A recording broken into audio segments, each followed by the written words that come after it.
तं नृसिंहमहं भजे। विश्वसर्गविसर्गादिनवलक्षणलक्षितं श्रीकृष्णाख्यं परं धाम जगद्धाम नमामि तत्। नमोऽस्तु रामाय सलक्ष्मणाय देव्यै च तस्यै जनकात्मजायै।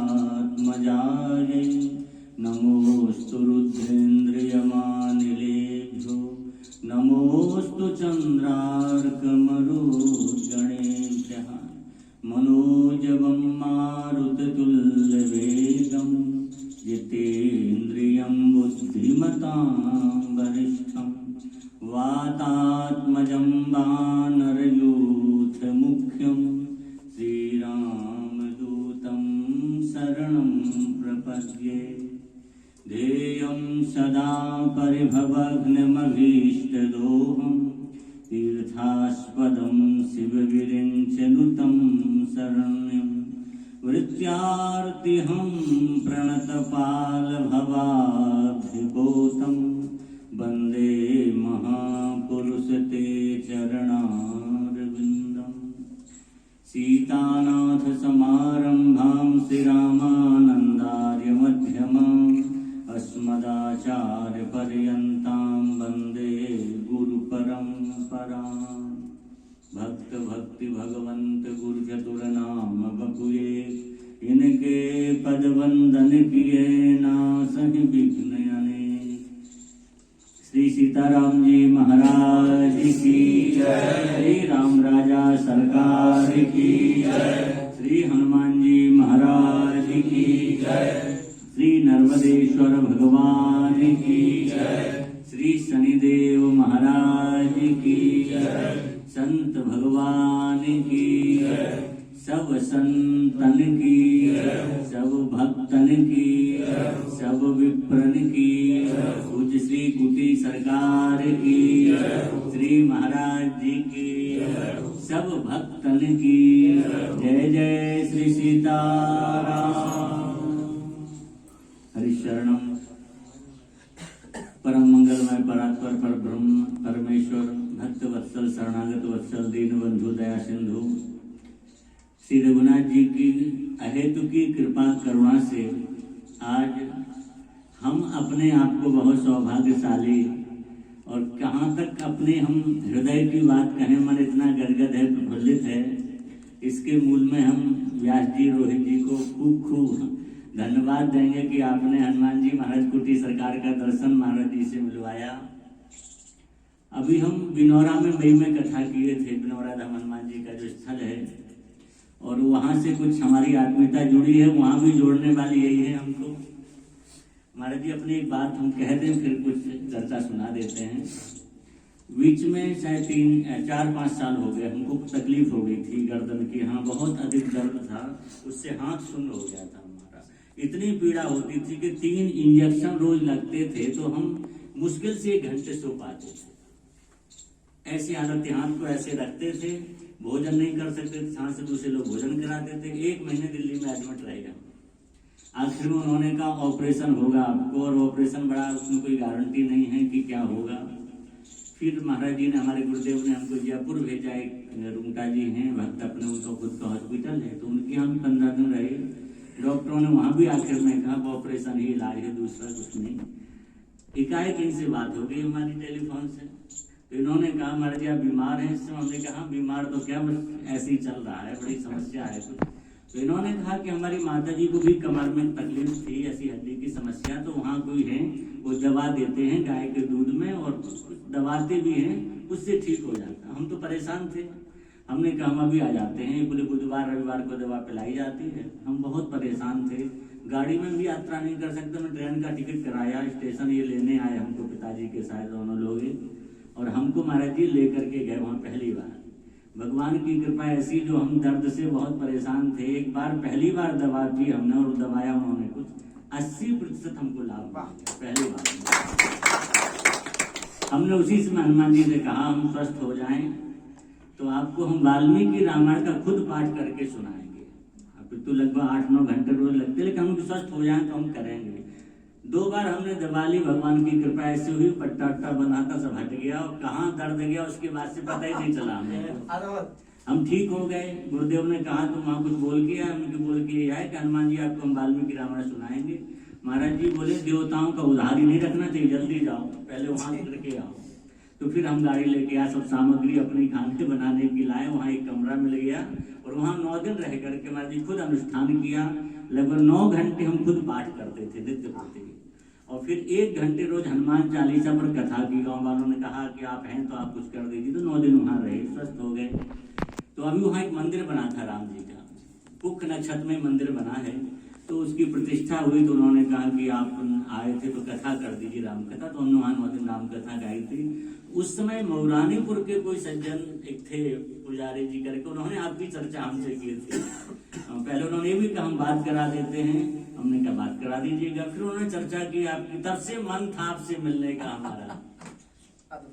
तो इन्होंने भी चर्चा की, लेकिन कल जब मंच पे ही आपका दर्शन हुआ और जैसे ही आपने कहा कि हम मिले हैं और शाम में, तो हमको पूरी बात फिर कल से दिमाग में आ रही कि हम मिले हैं, हमने खूब देखा हुआ है आपको। तो हमारा और आपका संबंध तो बहुत पुराना है और अपने घर का आत्मीय संबंध है, हृदय का संबंध है। बस ये है काफी दिन हो गए थे, मिलना नहीं हुआ था, ऐसा ये बहाना हो गया। हाँ, तो ये बहाना हो गया, निमित्त बने व्यास जी। तो आज इस स्थान पर भी आने का अवसर मिला। आकर के कुछ स्थान ऐसे होते हैं, आपको हम बताएं, वहां जाकर के वहां के जो वातावरण होता है, वहां के परमाणु होते हैं, उससे पता लग जाता कि स्थान कैसा है। इस परिसर में प्रवेश करते ही एक अलग तरह की स्फूर्ति, अलग तरह की ऊर्जा इस स्थान में है। अब वो तो लोगों को जो ठीक होते हैं, क्या क्या होता है वो तो आप लोग जानते होंगे, लेकिन हम अपने हृदय की बात करें, निश्चित है ये स्थल बहुत जागृत स्थल है। और भविष्य में अभी ना आप लोग कहीं जा रहे हैं ना हम जा रहे हैं, लेकिन हम ये कहे जरूर जा रहे हैं हनुमान जी के सामने, आप देखिएगा भविष्य में बहुत जल्दी यहाँ दिव्य आश्रम होगा और लाखों लोग यहाँ आकर के हनुमान जी से आशीर्वाद प्राप्त करेंगे, क्योंकि हनुमान जी ऐसे दिव्य रूप में यहाँ विराजमान हैं। और आपने बताया महाराज जी ने कि हम महापुरुषों की जो परम चेतना यहाँ विराजमान है, कोई ना हो तो भी यहाँ पूजन अर्चन चलता है। यही कारण है कि यहाँ की जो जागृति है, यहाँ पर महापुरुष निश्चित रूप से यहाँ विराजे हुए हैं और संत महापुरुष विराजमान होकर के स्थान को जागृत तो करते हैं, लेकिन वो कोई अपने योग्य व्यक्ति को चुनते हैं जिसके द्वारा वो काम कराते हैं। हर किसी को महापुरुष, उनकी दिव्य चेतना, वो तो भगवान की सेवा में है, लेकिन व्यापक रूप से वो सर्वत्र होते हैं। हर किसी को नहीं चुनते हैं, जो योग्य होता है वो समझ लेते हैं हमारे योग्य है, जो स्थान को ठीक से चला पाएगा, उसे वो स्वीकार करते हैं। और उन्होंने ही आपको स्वीकार किया है और आप उनके स्थान पर विराजे हैं। जो चेतना उन महापुरुषों में है वही आपके अंदर विराजमान है, क्योंकि उनकी ही चेतना से सब कार्य हो रहा है। और भविष्य में यहाँ खूब कार्य होगा, क्योंकि आपका जो स्वभाव बहुत निर्मल, मधुर, मिलनसार और सहज है। आप ठाकुर जी कृपा करें, बस ऐसे ही आप सबसे खूब सबके दुख दारिद्र को दूर करते रहें महापुरुषों की कृपा से। हनुमान जी महाराज से हमारी प्रार्थना है कि आप तो सर्वत्र विराजमान हैं, चारों युग प्रताप तुम्हारा, चारों युगों में प्रताप है, पर यहाँ आप विशेष रूप से विराजे हैं। और एक कुटी सरकार, एक दिन ऐसा होना चाहिए यहाँ पर, ऐसा भव्य उत्सव महाराज जी यहाँ हो। हाँ, हम आज कह के जा रहे, मन की बात है। महाराज जी भक्ति महोत्सव का आयोजन होना था जी, तो कोविड की वजह से स्थगित हो गया। अच्छा, चलिए वो हो गया होगा, जो भी हनुमान जी की इच्छा रही होगी, पर होगा वो, और बहुत अच्छे रूप से, भव्य रूप से होगा। और दास भी जरूर आएगा उत्सव में, अपनी ओर से स्थल ऐसे होते जहाँ हमारी हृदय से आत्मिका जुड़ जाती देख करके। तो हनुमान जी महाराज का दर्शन करके मन में ऐसा हुआ, हम जरूर जब भी क्षेत्र में कभी आना जाना हुआ तो हनुमान जी का हम दर्शन जरूर करेंगे, आते रहेंगे और हनुमान जी महाराज को प्रणाम भी अपना करते रहेंगे।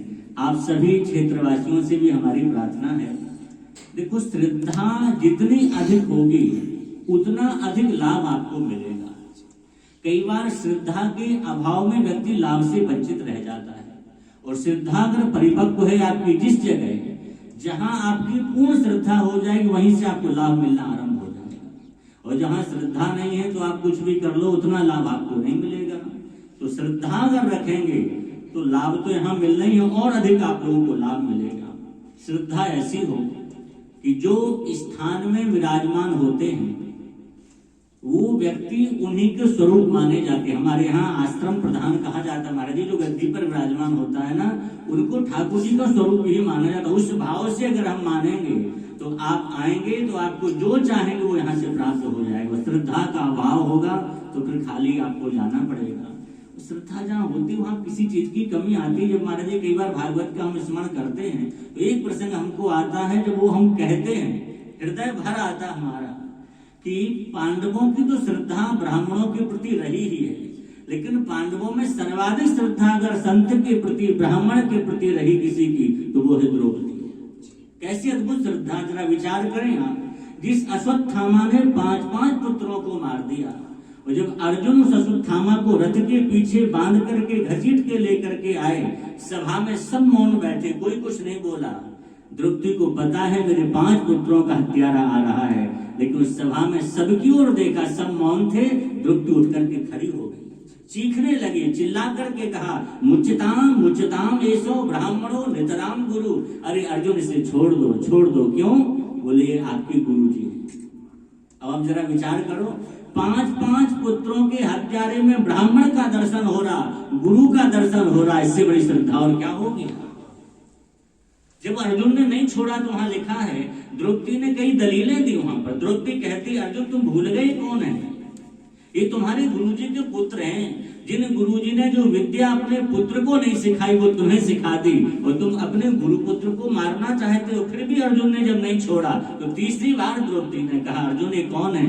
सएस भगवान द्रोणः प्रजा रूपेण वर्तते। सएस उंगली का इशारा कर रही है, भगवान द्रोणः अर्जुन।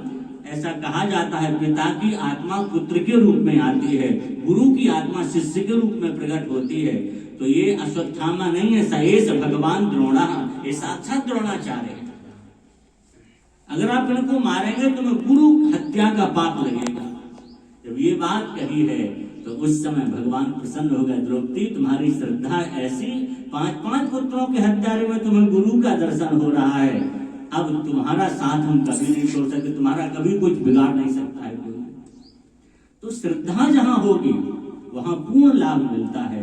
तो पूरी श्रद्धा से स्थान से जुड़े रहें और लोगों को भी जोड़ें। श्रद्धा पूर्वक आएंगे आप देखें बड़े से बड़े काम ऐसे निपट जाएंगे, क्योंकि महाराज जी के पास में जो चेतना है, जो दिव्य शक्ति है, वो कोई सामान्य नहीं है। ऐसे दिव्य महापुरुषों की शक्ति आपके पास में विराजमान है। हनुमान जी महाराज यहाँ साक्षात विराजे हैं, उन्होंने आपको चुन लिया है।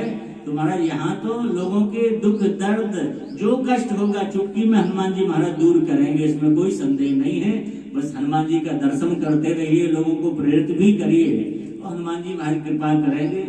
ऐसा दिव्य आश्रम है, यहाँ आते तो ऐसे लगता है मानस जी की वो चौपाई याद आती है, देख परम पावन तव आश्रम गयो मोह संशय नाना भ्रम। कालभूषण जी कहते सब ये आश्रम देख करके तो मन ऐसा प्रसन्न हो गया, क्या कहना। दिव्य नदी का तट है और एकदम जंगल में जैसा आश्रम का स्वरूप होना चाहिए, तो दिव्य मंगलमय स्वरूप है। हम ठाकुर जी से प्रार्थना करते हैं, हनुमान जी महाराज से प्रार्थना करते हैं, ऐसी ही कृपा सब पर करे रहें और भव्य उत्सव यहाँ होता रहे। और आप चूंकि ओरछा रहे हैं, अभी तो नहीं कहते, लेकिन भविष्य में कभी आयोजन होगा तो एक बार पूज्य गुरुदेव भी यहाँ आए और दर्शन करें हनुमान जी का, क्योंकि महाराज जी ऐसे सिद्ध स्थलों पर जाने की कोई इच्छा रखते हैं। तो आप तो वहां से जुड़े हुए हैं, इसलिए कभी महाराज जी भी क्षेत्र में आएंगे तो महाराज जी भी दर्शन करें इस स्थल का। ऐसी हम हनुमान जी से अभी से अर्जी लगाते हैं कि ऐसा सब होना ही चाहिए जल्दी यहाँ, और यहाँ दिव्य आयोजन होते रहे, लोगों के खूब दुख दर्द दूर होते रहे। हम हनुमान जी से बार बार प्रार्थना करते हैं, अपने तो यही अर्जी लगाते हैं कि बस राम जी में खूब प्रेम हो, भजन बढ़ता रहे, ऐसी हनुमान जी कृपा कर दें। साधु बने हैं, जीवन सफल हो साधुता का, ऐसी हनुमान जी हमारी कृपा करें।